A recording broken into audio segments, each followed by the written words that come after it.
What is going on, everyone? This is the Fantasy Aces podcast. I'm your host, Joe Bavlakwan. With me, we've got Sonny Chowdhury and Mike Hendel. We got a big episode for you today. The offseason has officially ended. It's playoff time. We're going to be going over some fantasy surprises that we had over this past year, any fantasy resolutions because of the new year, and any strategies we want to take up in the next fantasy season.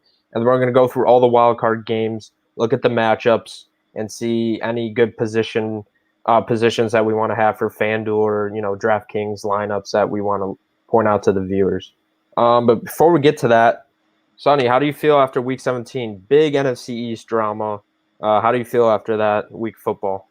Yeah, I mean, aside from that awful primetime game, it's a rough time to be a Cardinals fan. Probably the hardest game to watch all weekend. I felt like I was back in the Rosen era, but what can you do? We lost Kyler, poor coaching. I could go on and on about that, but it was a good week, and I'm ready to watch the playoffs. So it's all good. Yeah, I'm very excited for the playoffs. Mike, how do you feel about Week 17? You made up some good points about what happened with the Giants game. The Eagles and Washington game and the position that Doug Peterson is. I want you to point that out to the viewers.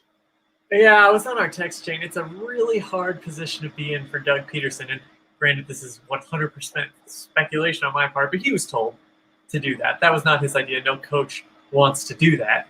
And so when you get told to do that, you have two options. Do it or don't do it. Option one, do it. Well, all your players are going to hate you. The league is going to criticize you, but you still have a job and you're still making millions of dollars. Option two, don't do it. Option two, don't do it. Your teammates will love you, but then you're going to get fired. So, and then you have a reputation for not doing what you are told to do, so you're not going to get the next job. But then, if you do it and you get fired anyway the next year, then you have a reputation amongst players for not being a player's coach because you are just going to do a management model. So it's an impossible situation for him. It was a lose-lose no matter what he did. He at least has a job for one more year. That's best case scenario for him. Yeah, I mean, they jumped from, 9 to 6. So, I mean, as a Philly fan, that's exciting. You always want to move up when you're not playing for anything. But, I feel for all the Giants fan, but, hey, maybe you should have won more games at the end of the day. So Twitter went off. All the Giants players are just confused. Miles Sanders recently reported that he was confused by the coaching decision. That's a trust issue with, Jalen Hurts and Doug Peterson going into the future. That's kind of scary coming from his perspective. So we'll see. And they might fire him anyway. Yeah. Even though he did what management wanted because of all this and all the negative press, they might fire him anyway. Yep. Going into now, that's the end of the season. The long-term bets that we had from the beginning of the season. Mike, you won with PPR for Robbie Anderson, and Sonny, you won for DJ Moore in standard. GG, everyone's a winner. Everyone's a winner. Feels like a wash. Yeah. And I'm calling out Alec because in the beginning of the year, Sonny, you weren't with us yet, but it was the beginning of the year, and we were talking about LaShawn McCoy and Ronald Jones. And Alec made a bet with me saying that LaShawn McCoy would have more fantasy points than Ronald Jones. Oh, man. Now, I'm going to point out that we need to hear this. McCoy had 28 fantasy points, and Ronald Jones has 185. He's the 15th ranked running back in standard. That might have been one of the easiest bets that I've ever won. McCoy only had 28 points. He was barely using the Tampa Bucks offense, so that was another long-term bet. And the one that I didn't get to was Deontay Johnson and Chase Claypool, but I really want to continue it. I want to see what they're going to do in the playoffs, and I want to see what wide receiver is going to be better in the playoffs, so we can continue. Well, that wasn't our bet. It was Deontay Johnson and Juju. Oh, it was Juju. All right, not Chase Claypool. All right, Deontay Johnson. And so at least in PPR, Juju finished 24. Okay. And Deontay Johnson. Wait, this isn't right.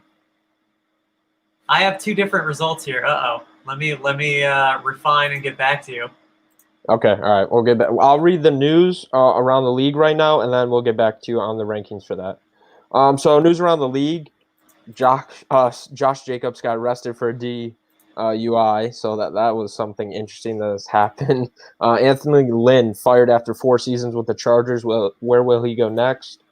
Doug Marrone and Adam Gase fired from the Jags and the Jets. So, that's the number 1 pick and the number 2 pick. So that's interesting to see what the new coaches are going to pick coming out. But we clearly know what the number 1 pick is going to be in the draft.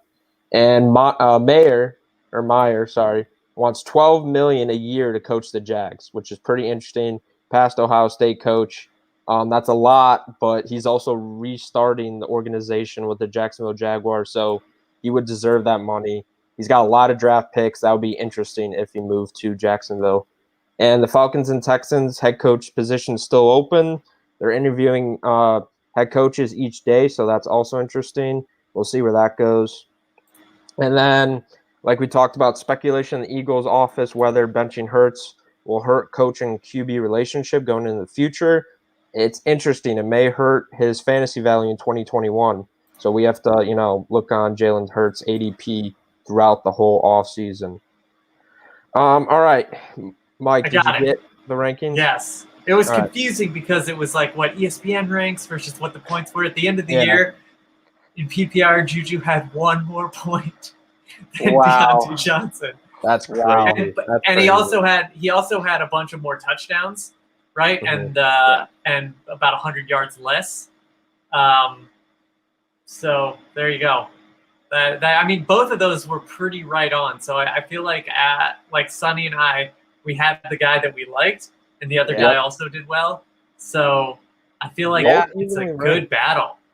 Yeah. Just thinking about it, assuming Juju's gone, I cannot wait to see what Deontay and Claypool will do with an increased target share. Those guys. Don't forget about Washington, man. James Washington is a beast too.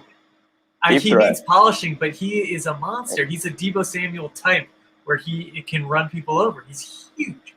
Oh, yeah, I would agree with that. And how do you guys feel about that game? We're going to get later into it with the matchups, but something also in the news is that the head coach for the Browns has COVID. So that, interestingly, could affect the matchup between the Steelers. The Steelers had backups when they played Week 17, and they lost by this much. So that's interesting. What do you guys feel about that? Yeah, it's hard to be optimistic with the Browns. I think Kevin Stefanski was an offensive genius, and I really think they need all the help they can get. And it's hard to see them upsetting a fully loaded Steelers team, without your head coach. And maybe if they look better against the Steelers backups, I'd have more hope for them. But it's really hard for me to see them pulling off an upset. It felt like last week with their Super Bowl at this point, but it was a good run. And, Stefanski has my vote for Coach of the Year. So, I'm sorry to Browns fans, but I don't know if they'll be able to pull it off anymore. Yep. The last time the Browns made the playoffs, I'm pretty sure I saw this post, the first Spider-Man with Tobey Maguire was made. That was the last time that the Cleveland Browns made the playoffs. So that is a very long time. So that's – I feel like a better context for that would be 7 Spider-Mans ago. Right? All the way from the beginning. 7 Spider-Mans ago? Absolutely crazy. All right, guys. We're going to get into our first main topic of today, 2020 fantasy surprises. Any surprises that we had going against our own predictions or just anything that you realized statistically. I'm going to go first from what I found, and mine was how well this rookie running back class of 2020 fared against the rookie running back class of 2019. So I basically just took some well-known guys from each class, and I looked at their draft position from each class, and I just averaged it to see how well they did in points for standard leagues. So in the 2019 class of running backs, you got Josh Jacobs, who was running back 14, David Montgomery, who's running back 22, Damian Harris, who didn't play that many games, and I took him out because he's kind of an outlier. He was running back 125. Devin Singletary, running back 31. Miles Sanders, running back 16. Darrell Henderson, running back 93. And Tony Pollard, running back 48. Now, if you take their average standard rank in points, that's 49.85. So that's really high, actually, for their rank. And this is a really good running back class. Now, you look at the 2020 class of running backs. Jonathan Taylor, running back 4. James Robinson, running back 7. J.K. Dobbins, running back 17. Cam Akers, running back 42, DeAndre Swift, running back 20, Clyde Edwards-Helaire, running back 21, and Zach Moss, running back 43. Their average positional rank is 16. That's how much better they did in fantasy points compared to 2019. Wasn't Antonio? Did you say Antonio Gibson? No, I didn't even mention Antonio Gibson. I just picked 7 guys that were RB13, when you I look at think. their mock draft. Yeah, Antonio Gibson killed it. He's in my surprises. All right. Well, okay. I totally forgot him. I also forgot A.J. Dillon. I just picked 7 guys from each draft class, but that's a 30-point difference in average positional rank for points. So that just shows you how well the rookie running back class for 2020 performed. And 2019 had a great rookie running back class. So going into it, I mean, that's absolutely insane. So I just wanted to point that out that this was a great rookie running back class. We'll rotate now to Sonny. Why don't you list one of your fantasy surprises for 2020? Yeah, I mean, my biggest surprise was mainly Josh Allen, but I mean, I could also say the entire Bills offense. I mean, him and Stephon Diggs. I believe Allen was the 8th quarterback taken, finishes the number 1 quarterback. Stephon Diggs was the 20th or something wide receiver, and he was the top 5 at the end of the day. And I mean, I always believed that they were going to win the division, but I thought it was going to be mainly based on their defense and just, overall the division falling apart. But I mean, Josh Allen and that offense, what Brian Dable did, credit to them. I wish the NFL had a most improved player because, I mean, from last year to this year, I mean, he's just so calm and collected, super accurate for a guy that was coming off as being inaccurate, And again, I mean, just watching my Cardinals personally struggle with their offense, if we could get a mind like Brian Dable and turn that offense around, that would mean the world to me. But again, they look like contenders. They're the hottest team out there, and I think we all underestimated the Bills' offense. Yeah, I completely agree with that. He finished as one of the best wide receivers. So, yeah, that's a huge surprise, honestly. Great trade by the Vikings and the Bills. So I would have to agree with you there. Mike, do you have a fantasy surprise that you want to start off with? Yeah, I have a few. Are we going around circle or should I just? Yeah, we're just going around circles, each listing one, then we'll go back around. All right. So I mean, it has to be Herbert. Rookie quarterbacks, you never really know. I mean, we thought Burrow was going to do well, and he did. We didn't know if Tua was going to play, and he did. But who knows? But man, I feel like I'm not alone here. But no experts were thinking, "Oh, Herbert, he's going to be this fantastic guy," because everything he's doing in the NFL, he did none of this at Oregon. And Oregon, it was all screen passes and shots down the field and passes down the sideline, and now he's hitting guys in intermediate routes and throwing the back of the end zone in these touch passes, and he's completely changed his game in a year with no offseason, and he's awesome. It's just so impressive. So I did not see that coming at all. And I love quarterbacks. I love evaluating the rookies coming out, and man, that surprised me.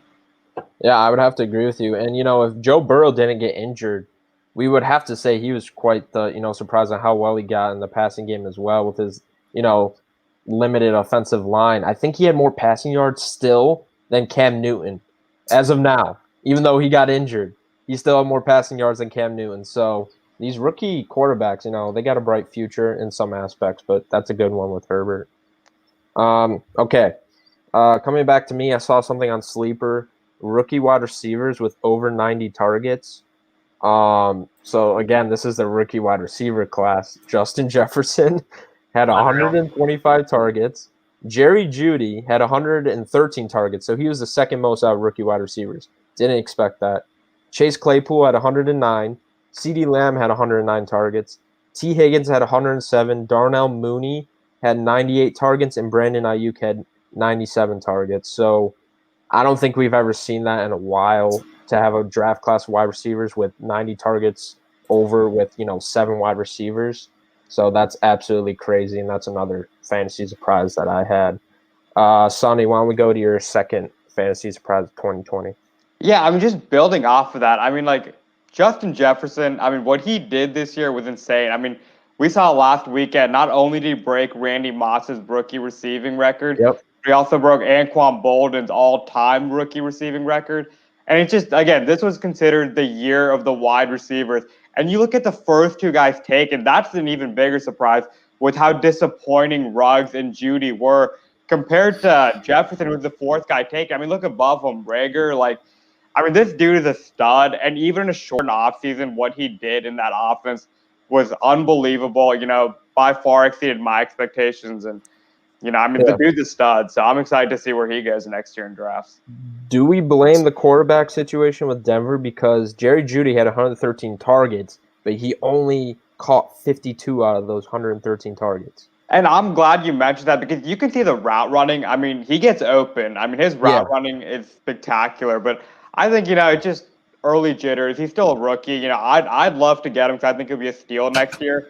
And I mean, you want to talk about second-year receivers. Look at this year. DK Metcalf, A.J. Brown. I mean, these guys are studs. So, receivers usually take a little bit to get along. Sometimes the second half of the year. Sometimes their second or even third year. So, I think he'll be a steal next year, and I think he'll definitely bounce back. And with Courtland Sutton taking away the primary corner, I think she'll get a lot more open looks as well. Yeah, I would have to agree with that. Wow, I completely forgot about Courtland Sutton because he got injured in the beginning of the year. Haven't seen him since, but yeah, that's going to be a good addition to have back on the Broncos. Mike, why don't you list your other fantasy surprise from the 2020 season? Yeah, well, just to comment on what you guys said, Jerry Jeudy will be pretty awesome, but yeah, he's showing that he's a rookie, and once he gets over that, it's going to be scary for the AFC. And then when you said Justin Jefferson, I was like, man, did anybody else watch that the national championship game he was in?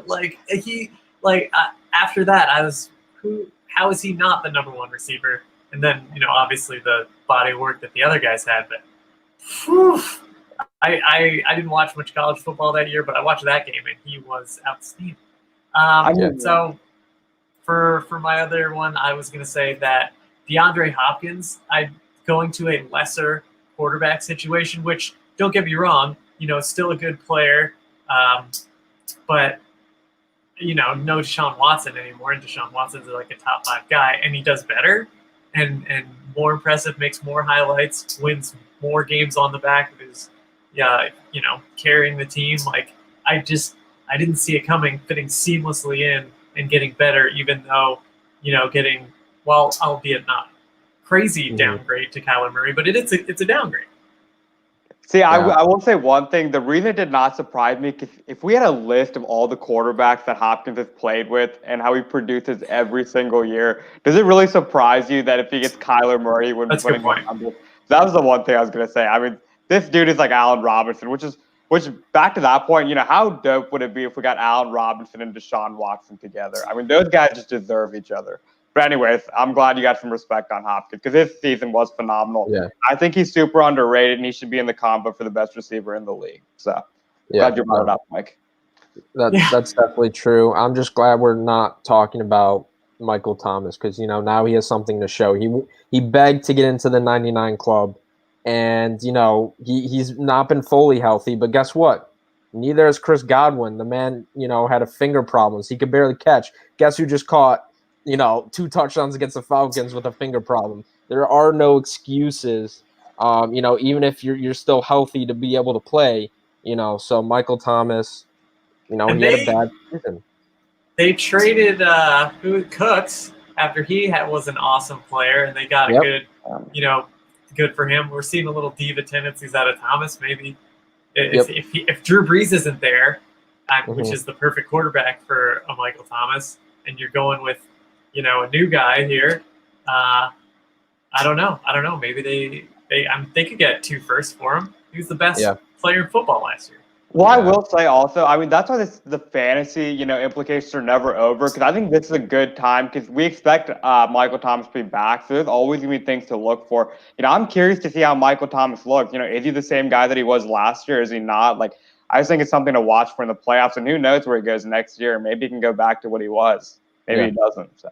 But with that quarterback situation, you're not gonna, unless he goes to Phillip Rivers wherever he goes, or some other quarterback who's gonna be super accurate. If they retained Winston, though, we saw him put up 2 wide receiver ones with Godwin and Evans. So I definitely would rank Michael Thomas higher if Jameis Winston is back and he's the starter compared to Taysom Hill. But that's a good point because he'll get opportunities. Oh yeah, I mean they'll be throwing the ball. So. There's just, there's so many people to congratulate. And, before we get in the next topic, I just want to congratulate Marvin Jones. You always get picked in the 10th round. My God, are you a stud at wide receiver. You don't give up, and neither does Matthew Stafford, and those guys just ball together. And then also Devontae Adams, you do not drop a pass. I think we could blindfold you, make you run a post route, and you still won't drop a pass. You had a great season as well. You finished on top, so there's just so many people to congratulate. It's not really much of a surprise. Shout out to but the two old guys, Brady and Rodgers. Phenomenal. That too. Those guys. There's no cliff. They're just never falling off. I mean, congrats to both of them. Brady got snubbed the Pro Bowl. Rodgers going to win MVP. So both over 40 touchdowns. I mean, what a year. Yeah, I agree. If Will Fuller played the whole season, his numbers would be insane. Like he would be up there in the top 5. Yeah. So I think that's another interesting point to make up. And what's his situation next year? He's supposed to miss 1 game, I believe, to start off the year, but we don't know where he's going to go. It's another thing. So we'll see if they bring him back or not. This is going to be exciting. We got a free agency carousel for wide receivers. It's prediction episode coming soon. Yeah. Big. And every team probably feels like they need one too, except for like the Steelers probably don't feel that they need one. All right, guys, we're going to get into our second topic, fantasy resolutions, lessons we can learn, implement into the next season. We're going to start off with Sonny. What's one of your fantasy resolutions? Maybe some lessons you want to take? Yeah, so the main thing I want to say is don't give up on the rookies. Draft rookies and keep them on your roster because Mike brought up Justin Herbert. He wasn't supposed to be a starter, punctured lung, and the dude comes in, he's a baller. I mean, Justin Jefferson, first 2 weeks, nothing. They insert him in the starting lineup, and again, he probably won your league. Same thing going back to last year. I mean, we saw A.J. Brown. I mean, I picked him up off waivers. He was a league winner. Saw Deebo Samuel breaking out. So, again, I think it's really smart. Maybe you don't start them right away, but grab some – instead of these older guys, just grab a rookie. Maybe you don't start them right away and just keep them for a month and see what they do. Let them build. And then if you make it in the playoffs, these guys can win you a championship. So that's my main resolution. Draft plenty of rookies. Yeah, definitely agree with that. You mentioned older guys, and that just brought me to we have to congratulate Fitzgerald on his retirement. One of the best wide receivers. Just a phenomenal player to watch throughout my childhood is watching football. Just a great receiver, and he had a great career. So just congratulations. Cliff Kingsbury really did it to him this time. Yeah. Yes, he did. All right, Mike, going on your resolution, what would you want to say? Quickly to build off Sonny's point, for every Jonathan Taylor, right, who it goes to your point, he did enough to stay in your flex spot at the start of the season, and then towards the end he might have won you a league.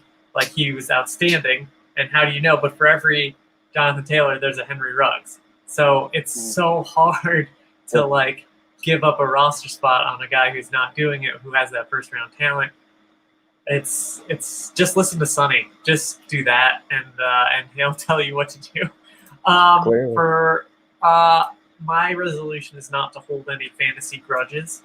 Like with both 2 of those top 3 running backs, Cook and Henry, have had last year, the year before last year, where they're disappointing some guys. They're out with injury, whatever. They weren't, the year before last year, they didn't really produce. And people who had those players could carry a grudge, and I didn't take either of them, and that was a mistake.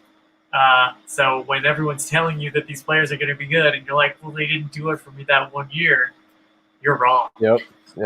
That's definitely a big one. I still have my fantasy grudges. Who's yours? That's a huge one.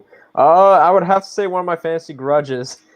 And I know I mention him a lot. And I just love him as a wide receiver, but he didn't do well this year. Was Chris Godwin, but I have him in Dynasty. I'm going to keep him next year because I think he's going to do really great no matter where he is. He was my fantasy grudge this season, but I'm not going to hold on to that. So I agree with you. It's a pain weakness to have, but it happens.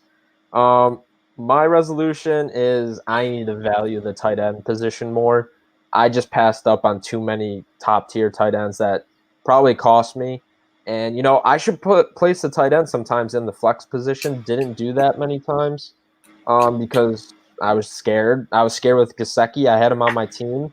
I benched him. I dropped him. I wasn't patient enough with him, so that was a problem that I had. And, but my best decision was sticking with Logan Thomas in one of my other leagues.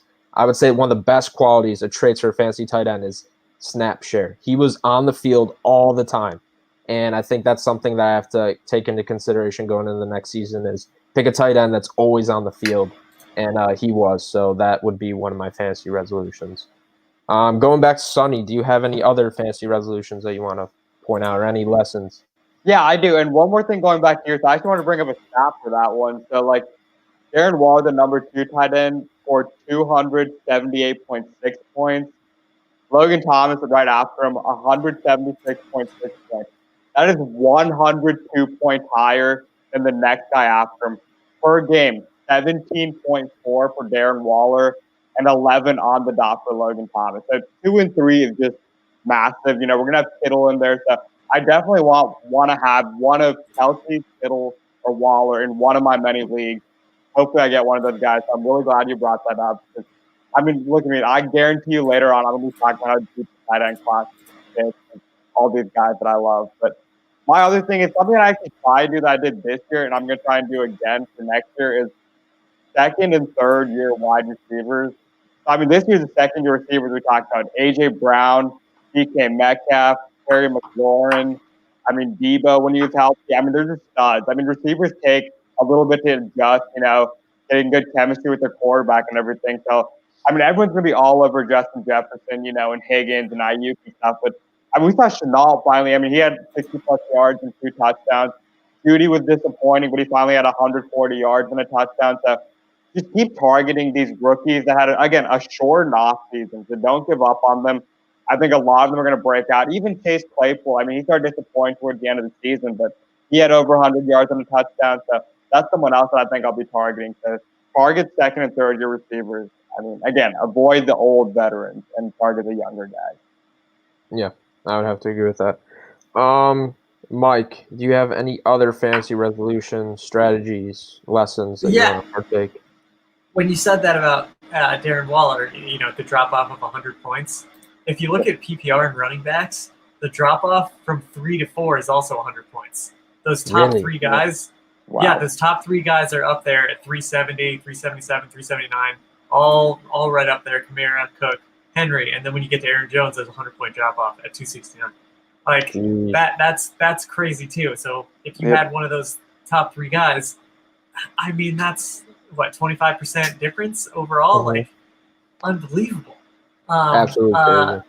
Yeah. So let's see another, and that was going to be one of my strategies. Is if you can't get one of those top 3 guys, man, the wide receivers, there's not a lot of difference in the. You know, I mean, obviously they're all scoring crazy numbers, but you know, if you don't get a running back that you're in love with in the top 5 or whatever, and you see your favorite receiver there, like, you know, just go get him. And then, but my main lesson that I learned is I made a great trade, I thought, which was with an ear towards the playoffs. And, you know, it would have benefited me a ton in the playoffs if the rest of my team had showed up. But, you know, like I did that Terry McLaurin and James Robinson for Stephon Diggs. And I got Stephon Diggs knowing that I was going to take a hit in the regular season and thinking like, okay, I'm going to need this for the playoffs. I was right, but I was wrong in that I needed to score more in the regular season so I could get a bye week. So I'm going to play for the regular season, play for that top seed, and I'm not thinking about the playoffs until later. Yeah. It was still an amazing trade, though. You can't dig yourself too hard on that, but that's just how. Well, it was amazing in that it worked at how I thought it was going to work, but I still failed. Yeah, rarely does that happen, but geez. Diggs had 3 times the amount of points they did in the playoff weeks. He went off. Not really a lesson or resolution, but I just remember this. I saw it on Twitter. If you take Derrick Henry's 4 top rushing games, 4 top rushing games, he would still be the leading rusher in the NFL. 4 games would still make him the leading rusher in the NFL. That's pretty insane. Wow. It wasn't close? Oh, because Cook didn't play. It was close, but you're still the leading rusher if you just take his 4 top games. So that was a fantasy surprise, I'll tell you that. Absolutely crazy. All right, guys, going into the main topic, our third main topic, wild card matchup. We're going to go through all the games, players who might think do really well, not do so well, just to help you guys out with your DK or FanDuel matchups and lineups. So the first game on Saturday is the Colts at the Bills. Buffalo Bills are a 6.5-point favorite. So on the Colts, you got Jonathan Taylor, you got Hines, you got T.Y. Hilton, and on the Bills, you got Josh Allen, Diggs, Beasley, McKenzie, who's doing really well, and Gabriel Davis. So just going through the matchup, Mike, who in that game do you think would do really well from a fantasy perspective or just in general, win this game? And who do you think is going to win this game? Well, I think the Bills. Just that home field cold advantage against a dome team is tough. And, maybe Phillip Rivers does it. And I'll kind of be secretly rooting for Phillip Rivers a little bit. But, man, I looked at all these matchups and I pretty much just went chalk. Diggs. Yeah, Diggs. Yeah. Diggs is going to be awesome. Diggs is great. And Diggs is going to continue to be great. And, he proves it over and over. Allen too, but I guess you have to spend a lot to get Diggs, but in DraftKings fantasy lineup, but man, I would have to agree with that. And Jonathan Taylor is questionable right now, but I'm sure he's going to be playing during the game.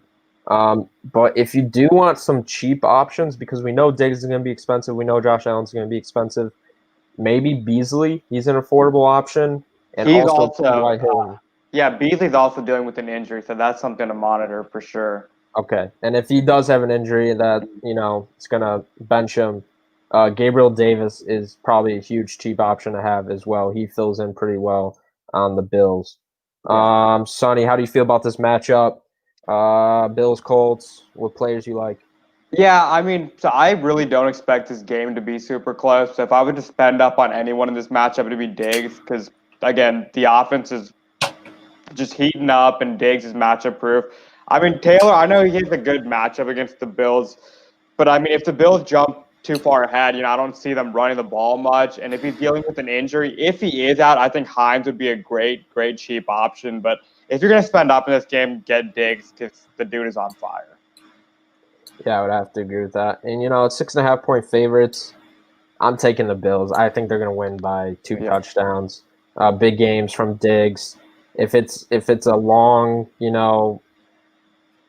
margin of victory, I don't think Jonathan Taylor's going to have that big of a game. He already had his big game week 17, so I like Diggs.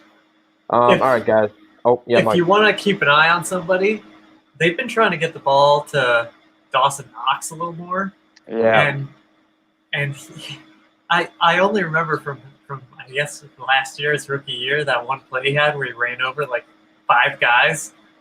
Man, he could be a baller in this league if he puts it all together. Yeah, and I agree with that. And can we just talk about how Ole Miss at one point had Dawson Knox, AJ Brown, and DK Metcalf, and they didn't do anything?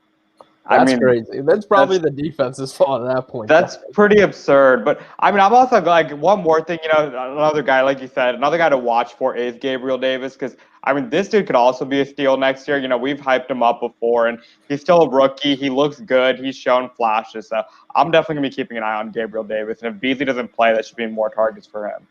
Yeah.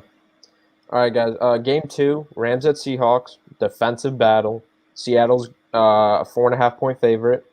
So, we're looking at great defenses, but we have to look at the offensive side of it. But, if in DraftKings there are defenses that you could pick, the Rams or Seattle Seahawks wouldn't be a bad option, especially if Jared Goff is not healthy.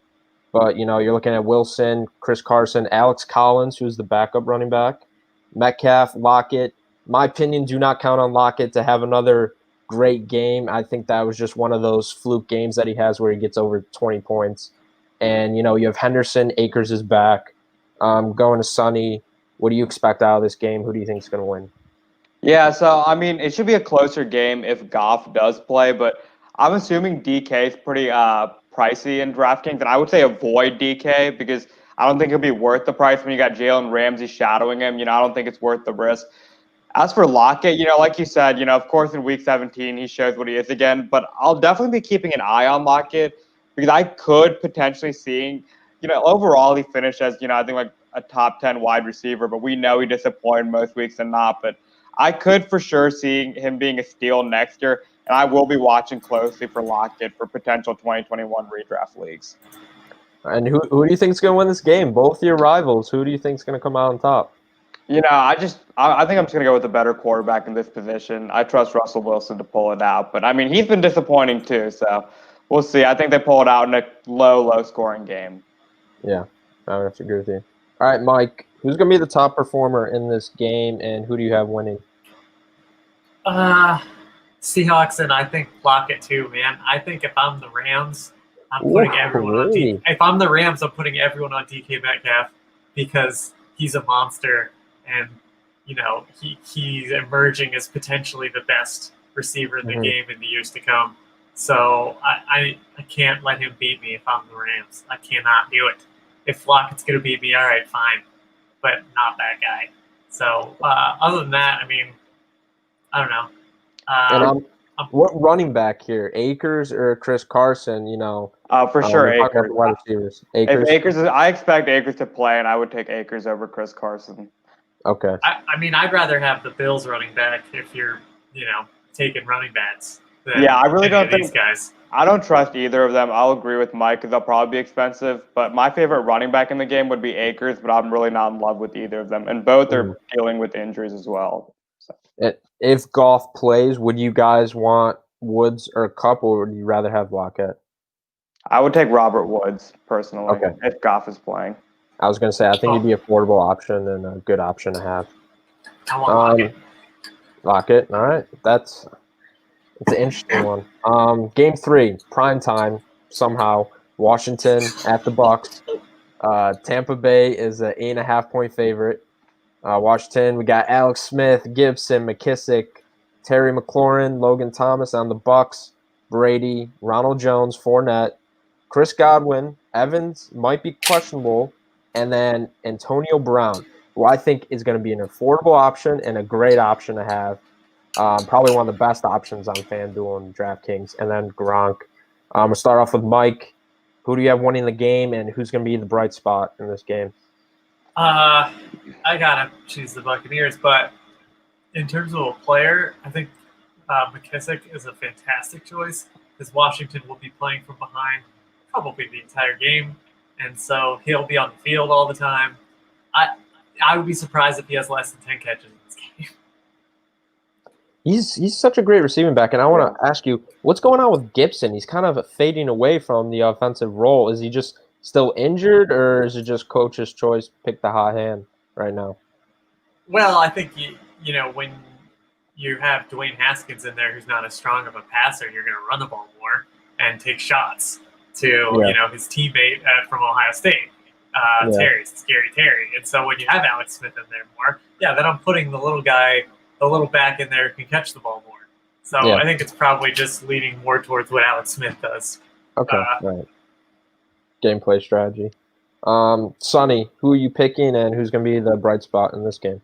Yeah, Mike, I mean, we're just in sync. I mean, I'm going to agree with that. I think McKissick is in a smash spot. I think, the Buccaneers have an amazing run defense. I mean, and then McKissick's over here playing slot receiver and running back. Should be affordable. He's a huge PPR machine. And, I mean, again, they should be trailing, so that's a lot of targets for him. But actually, I do want to say one thing. I do think Brady will struggle, so I highly recommend not playing Brady tonight because, I mean, that Washington up front, they're scary. You got Chase Young, who already said he's coming after Tom. You got all those first-rounders. It's going to be past his bedtime. We've seen him struggle in prime time.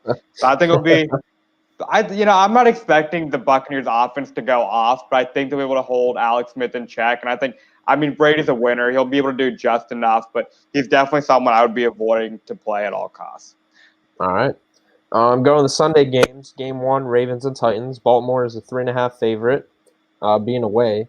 Both teams not good at coming from behind. We saw this matchup in 2019. Got Tannehill, Derrick Henry, Davis, A.J. Brown, Jonnu Smith, and on the Ravens side, Lamar, Hollywood Brown, Dobbins, Edwards, and Mark Andrews. Mike, who are you taking, and who's going to be the guy in this game?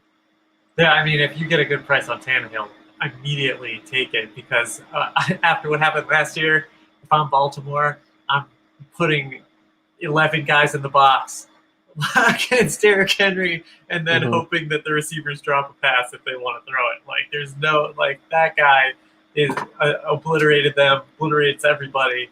I just can't see the Ravens doing the same thing that they did last year. Here you go. Yep. And I mean, who do you have? The Ravens are the hot team right now, and the Titans almost lost to the Texans. Who do you have in Yeah, this I match? know. I have the Ravens. Yeah, I have the Ravens and just trying to just doing their best. I mean, it's hard to stop Henry, but they're going to give it their all. Yeah, I agree with you. I think Ravens are going to win this one. Sonny, how about you? Yeah, I mean, this is by far like my favorite game of the weekend because this is the most likely upset I see happening. I mean, I think the Ravens pull it out, but my favorite guy in this game would be A.J. Brown because I think they're going to try so hard to limit Derrick Henry the best they can. I mean, A.J. Brown 1-1 is one on none, so the dude is a freak, and I think he's going to have a great game. I still think Henry has a good game, but I also really, really, really like J.K. Dobbins. I mean, he's been scoring touchdowns left and right, so he could be a great play, probably fairly affordable, but my favorite guy in this game is A.J. Brown for sure. Okay.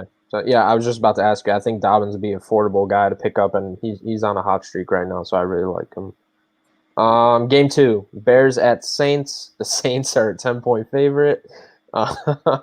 Quarterbacks could be Breeze, Hill coming in at the goal line, so he could be fantasy relevant.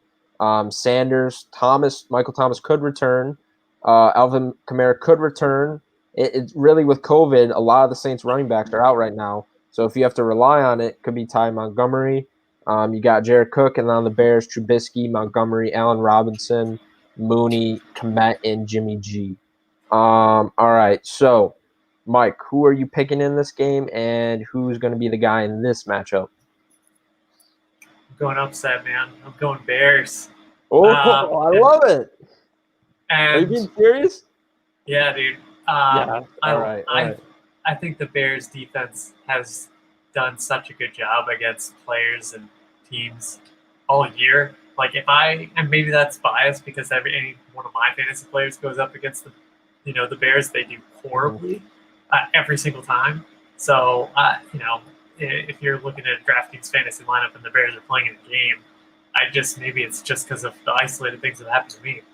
That's what I want, and you don't agree, but that's fine. We can disagree on one. Well, no, I'm saying if that happens, I feel for the Bears fans because they'll probably bring back Mitch Trubisky. So I'm kind of confused what Bears fans want at this point. You really want to? I mean, beating the Saints. I mean, come on, it seems like a pretty hard task. But hey, if it happens, we'll see. I mean, watch it though against a great defense. You're gonna have either Drew Brees, who, and then you have Taysom Hill, who, might actually probably be the better option, but it's almost certainly going to be Drew Brees' last hurrah. So you owe it to him to play him and do whatever he wants because he's the king of New Orleans. So yeah, I'm in on the Bears.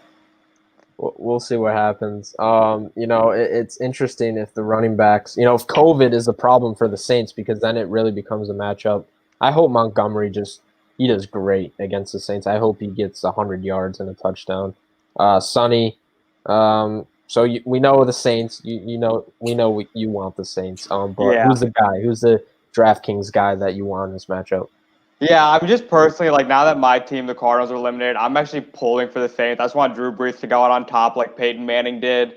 Love the roster. They got some Buckeyes on there. But if Alvin Kamara plays, I think he is in a smash spot no matter what the matchup is. I mean, the last time he played the Bears, he went off. And that's the other thing about the Saints. I know Drew Brees isn't the same quarterback that he was. But you could argue the Saints probably have the best roster, if not one of the best rosters in the NFL. You got all these just these weapons. Michael Thomas should be back healthy. Again, we mentioned Kamara, Jared Cook. The defense really stepped up. That's why I really don't like David Montgomery in this matchup because I think the Saints have a tough run defense. So I think they'll give him problems. I think the offense got to rely on Mitch, which is never a good thing. So I think Drew Brees, I'm taking the veteran. And I would love Kamara if he plays. But if he doesn't play, I think Murray will be very affordable if he plays. And if he's out again, I think you can go back to Ty Montgomery in this matchup. And I think Michael Thomas will be back to the same old Michael Thomas we saw last year. So, all right. I'm going against my enemy. But in my opinion, I think the Packers are the best NFC team. Allen Robinson should be the best receiver in this game if I had to make a prediction, though. I think the dude is just phenomenal. Yeah. Going to the last game. I believe it's the last game. Browns at Steelers. Pittsburgh is a 5-point favorite. We got Big Ben, Connor. We love that wide receiver core for the Steelers. And then we got Baker, Chubb, Hunt, Jarvis Landry, Hooper, and Bryant for the Browns.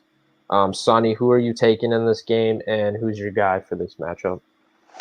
I mean, after the COVID concerns with Stefanski, I got to go with the Steelers. And I'm really, really, really excited to watch Chase Claypool because, we saw what they did last week, and Mike Tomlin's been saving him up. The reason they haven't been playing him is because he didn't want him to hit that rookie wall. And now you're in the playoffs, so you got to play your best guys. And I think Ben is going to target Claypool a lot more, and we've just seen him. I mean, he's a freak athlete. I can't wait for next year, so I actually really, really like Claypool. And then Deontay is always all reliable. He should see plenty of targets. So I'm in on both of those guys. I would love to play Deontay and Chase Claypool in this matchup. Yeah, I would have to agree with you. If there's any value position, it's going to be one of the Steelers wide receivers. And I'm going to go with the Steelers with a 5-point favorite. Mike, who do you have, and who's going to be the guy in this matchup? Steelers. And like the debate Sonny and I had over the regular season, I'm still taking Juju, and I'll double down on this weekend for Juju. Over Deontay. One final hurrah, maybe we'll do it. Well, just because the regular season was a wash, so we could choose one or the other right now, or we could have another wash situation if one does better and one does better. If you really believe. My heart is still with Deontay. I'm taking him. Taking my guy. If you lose, you have to do the embarrassing dance that Juju does on NFL logos. You have to do that if you lose. I think that's a great punishment. We're doing it. Either way, someone has to do the dance. I hope Juju's on the Raiders next year. That's why I'm keep picking him. I'm trying to recruit him. That'd actually be a great spot and a great fit. I think that would work well. All right, guys, those are all the wild card matchups. I'm really excited for this new playoff format. So it's going to be a big, big thing to watch out and look for, see if it continues. But that is all we have for you today. Yeah, I really like it too. We'll see how it turns out. It makes that 1 seed so important. I feel bad for the 2 seeds. I really do. All right, guys. Listen to us on Facebook and YouTube. Also follow us on Inside the Hashes. Check out our instant Twitter accounts at Inside the Hashes. Also check out our website. Check out Air It Out and RPO. Also subscribe on our YouTube channel. Thank you to all the viewers I have. And we will see you guys next Tuesday at 7 p.m. And we'll go over what we think about the wild card round. And stay safe out there, and we'll see you later. See ya. See ya. Hey.